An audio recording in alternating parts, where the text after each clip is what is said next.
faux. Il y a des études très précises qui ont été menées sur la Chine montrant qu'il n'y a aucun lien, aucune corrélation qui a été montrée entre la densité des lieux d'habitat et le phénomène d'émergence du virus.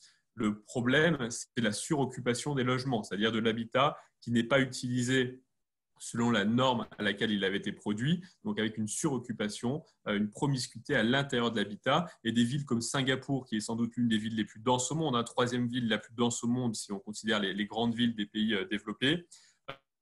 Singapour aujourd'hui a très largement contenu l'épidémie et en fait l'épidémie est revenue par les foyers de travailleurs migrants puisque c'est là que les mesures de promiscuité n'étaient absolument pas respectées puisqu'on est sur des ratios de surface au mètre carré de 2 à 3 mètres carrés par personne. Donc évidemment une très très grosse suroccupation.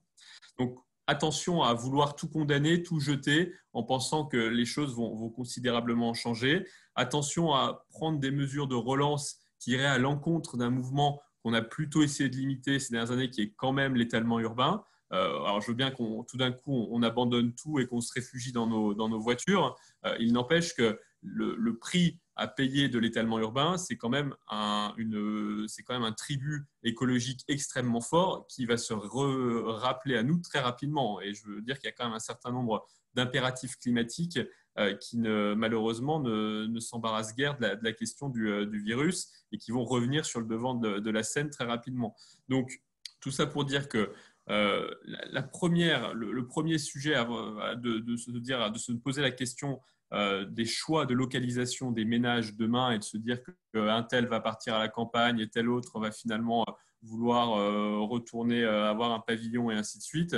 Je pense que la vraie question qui doit nous apporter, c'est est-ce que la production de logements sera suffisante pour déjà répondre aux simples faits hors virus qui sont l'augmentation de la démographie, l'augmentation des migrations nationales et internationales et la décohabitation.